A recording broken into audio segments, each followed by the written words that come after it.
Shalom YouTube, it's your boy Micaiah, aka the Hawkeye Hebrew, coming at you with another build video. And today we're playing on a new build that I've been working on. I don't really have a name for it, but it's basically just a bowplar. And I've been having a lot of fun on this. This thing is really good. It has really good damage, some decent crit, really good recovery, and the healing is absolutely amazing. So let's go ahead and look at the character sheet. As you can see, I'm coming in at 15,000 max magicka. That'll go down to like 14,500 in BGs. I have 23,000 health. That'll go down to like 21 in BGs. 25,900 max stam. You'll still have 25,000 stam in BGs. That won't go down too much. As far as our recovery, you have, I'll put this on. As far as our recovery, you have the 2,300 that's shown here.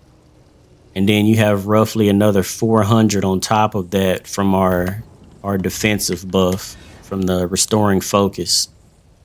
That's giving you 242 stam every 1 second. Your stam recovery counts every 2 seconds. So if you double that, that's an extra 484 stam recovery. So you're looking pretty good on stam recovery. The 23 that's showing up there plus the extra 484. As far as our spell damage, because that's what we're stacking this build on. In case you haven't heard, Stamplar is able to stack more spell damage than weapon damage because of their minor sorcery buff. It's kind of like the Dragon Knight. The Dragon Knight can get more weapon damage than spell damage because they have minor brutality. On here, I can always have more spell damage once the minor sorcery buff is up and running. So that's what I wanted to build upon. And all of my stamina bow abilities still scale off spell damage. So when you see my jewelry enchants, there's all spell damage enchants on my jewelry. That's how I was able to get the most damage on this build. So that's the stat you want to be looking at as opposed to weapon damage. But fully buffed, we're looking at 5,945. So basically 6k spell damage, and that's not including one of the sets we're wearing. That'll actually go up a little bit. As far as our crit, you can see we coming in at 32% for both crits. Our spell and physical penetration are 8,281. That'll drop down about 700 because of champion points. But that's still really good. You got 8,200 pen, and that's not including the minor fracture buff. So once that's applied, you'll be at like 11,000 penetration for the build. And then as far as our resistances, we are sitting at 21,000 resistances, and you'll lose about 1,700 of that going into BGs because of CP as well. You won't lose any spell damage. Your spell damage will still be the same, but at your spell damage and recovery, you'll just lose some of the other stats. We have 64 points in the stamina. We're using the Dubious Comoran Throne. We got the Serpent Mundus, and my race is High Elf. As far as the sets we're using, the first, well, I can't say 5-piece set. The first 3-piece set we're using is the Imperial Wrath. Interesting thing about this set, if you try to look for it in guild traders under Wrath of the Imperium, like it says down at the bottom, you won't find it. It's listed in the guild traders as Imperial Wrath. So I guess I'm wondering if ZeniMax just forgot to change it. I don't know how that works, but if you ever look for this set, it's Imperial Wrath and not Wrath of the Imperium. But this set is really good because As you can see down here, it gives you a 2-piece of weapon and spell damage, and then it adds 325 weapon and spell damage to your range direct damage abilities. And all of our abilities are range direct damage, so it's buffing everything, including purifying light or power to light, either one. They both get this damage buff. And that's the reason why I didn't use a set like Marksman, because when you look at the skills, we're not using only bow ability. So this set is really good. As you can see, I have the sharpened bow with a weapon damage glyph on there. And if you don't have this set, I would say go with agility or willpower. Either one, depending on whether you need willpower if you want more magicka and agility if you want more stam. But if for whatever reason you can't find this, I would replace that with willpower or agility, and it'll give you similar effects. As far as our back bar, I just had a random great sword that's powered. It was already golded out. I didn't really have the mats to gold out another sword. But I think what I would want back here is potentates. If somehow I can get a potentate's greatsword and make that powered, that'll give you a little bit more damage mitigation on the back bar. And we're not running a 2-piece monster. I decided to go with 2 1-pieces for penetration. So I got the 1-piece crag, that's medium. I wish that was well fitted. And then we have a medium Falcon Scoria shoulder, which once again I wish was well fitted. If I trait change both of those, they would both be well fitted. As far as the chest, we have a heavy trainee chest reinforced for more health. And then our second 5-piece set is New Moon Acolyte. And this is giving you crit chance, damage, penetration, and then 387 weapon and spell damage on the 5th piece. Yeah, you do get the 5% cost increase, but I made up for that with recovery, so you don't notice it as much. And most of the gear is well fitted, so we got 1, 2, and then 3. Right here, these are some old legs I had that was already golded out with the tri-stat enchant, so they're infused. But I'd probably even make these well fitted. I would stack as much well fitted as possible in this build. And that's bringing us to 6 medium, 1 heavy. Then down here on the jewelry, I got the Imperial Wrath necklace. I put stam recovery on that. And then on the jewelry, the other jewelry pieces, like I said, we're stacking spell damage and not weapon damage. So I have the New Moon Acolyte ring infused with spell damage, and then Ring of the Wild Hunt with a spell damage glyph. And this helps us with the build as well, because we're fast and we heal really well, so you can get out of a lot of situations. See, we looked at the character sheet, looked at the set, so let's look at the skills. So once again, like I said, the Imperial Wrath set is buffing all of our skills by the 325. So it is buffing poison injection, it's buffing snipe, it's buffing javelin, it's buffing the direct damage portion of toxic barrage, and then it's also buffing purifying light or power to light, depending on which morph you take. Back to the skills. Our poison injection is our range execute / dot pressure. I chose Radiant Mage Light over Camo Hunter. And the reason being is because when I actually want to use this skill to reveal a Nightblade, I would much rather burn 4K magicka than 4K stam. The other thing with Camo Hunter is it was only giving me like 100 extra weapon and spell damage, so it wasn't making that big of a difference. And the thing that I also like more about this ability, this is giving you the 12 meter stealth reveal. It's giving actually an extra 3 meters on that because of CP, so you get like 15 when you in Cyrodiil. But the thing that I really like about this skill also is the bottom piece. If you look, it says you prevent the stun from stealth attacks for you and nearby allies. So This is really good to kind of help mitigate Nightblade bursts. It's not gonna always keep you alive because they hit hard as hell, but it'll at least stop you from being stunned from stealth, and that's part of the reason why you die, because you can't break free in time to heal. So taking away their ability to stun you from stealth will kind of improve your chances of survivability, not just for you, but also your teammates that are standing near you. So I really like this ability for that. We're using Resolving Vigor. That's our heal over time. You can see that's coming in at 16,000 on buff. If I buff up on that, 17,750. Our focus aim is coming in at 10,330, which is absolutely crazy.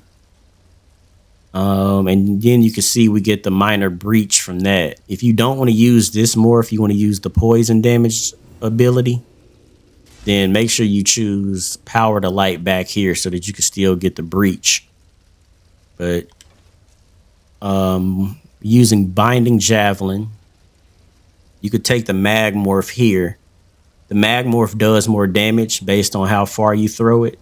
It gives you a multiplier, but this was pretty putting a strain on my magicka pool. And you can see I almost had like 15,000 magicka. I was still running into issues because I'm using magicka for primarily healing, for this, for Race Against Time, and Purifying Light. So you can kind of swap. This build has a lot of versatility. You can swap to the mag morph here, and then on Restoring Focus, you can take the magicka version of this to give you some more mag sustain if you want that version. And we got the Toxic Barrage Bow ulti. Backbar, like I said, Restoring Focus, Breath of Life, or I don't know why I always call it Breath of Life, but Honor the Dead. And you can see the tooltip on here. Almost a 16k Honor the Dead. That is absolutely insane. Rally is coming in at 5,300, which is really good as well. So you have 2 burst heals. This is where we're getting our damage buff from. Using Race Against Time, that's for extra speed and to remove snares.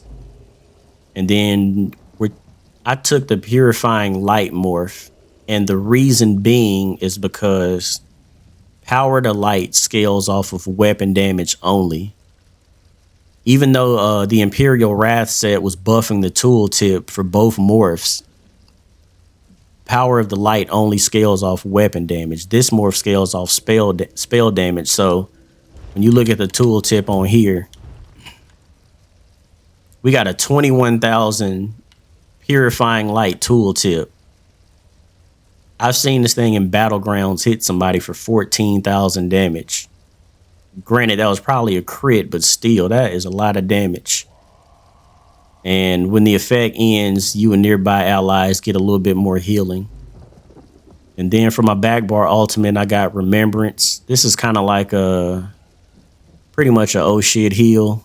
Like, you pop this when you absolutely have to. And it heals for a lot as well, but then you also gain major protection for 10 seconds. I was also playing around with Precognition, and I really like this ability as well because you can still use this while stunned. So if somebody stunned you, you can pretty much rewind time 4 seconds, even through the stun. So if you get hit with a meteor or something and you can't break free, just pop this and you can get out of it. So either one of these, I like both of them. That's pretty much the stats. That's the skills. Showed you the sets. And let's look at the champion points that I'm using. In the green tree, you mainly just want War Mount, Gifted Rider, Steed's Blessing, and Breakfall to reduce fall damage.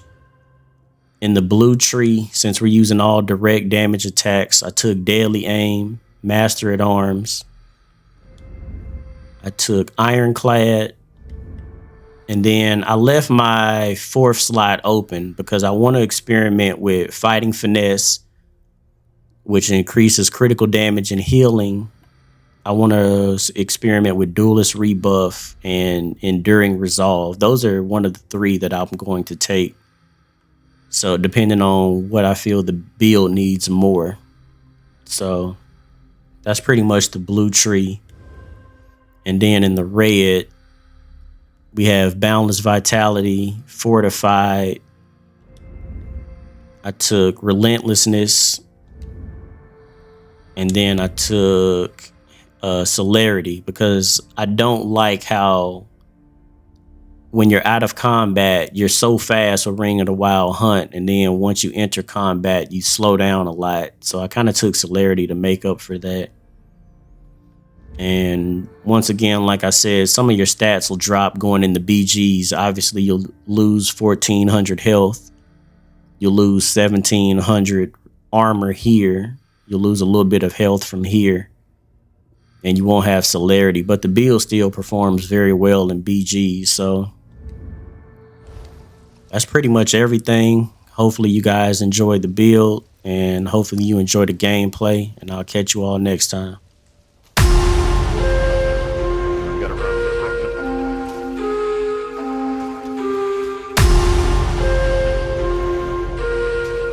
That's the all no wonder that Merlin did. That's all he ever. He's one of the people that I say because every time I ever play BGs, that's all I ever see him play that.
This dude up here, I'm about to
The only bad thing about the slurp sometimes it's hard to fucking see it.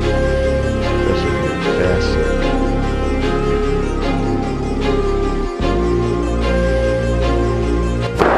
Emotional, damn it!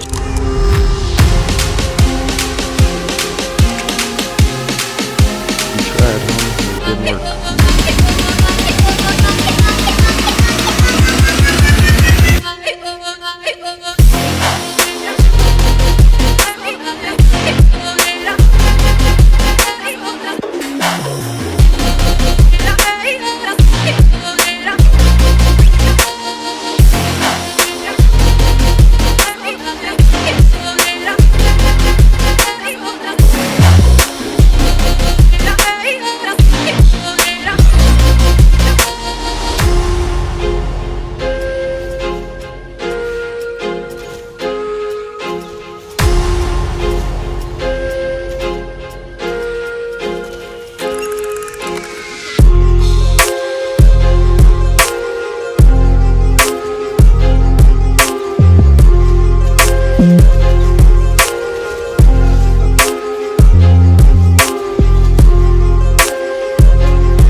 Fuck that, we're gonna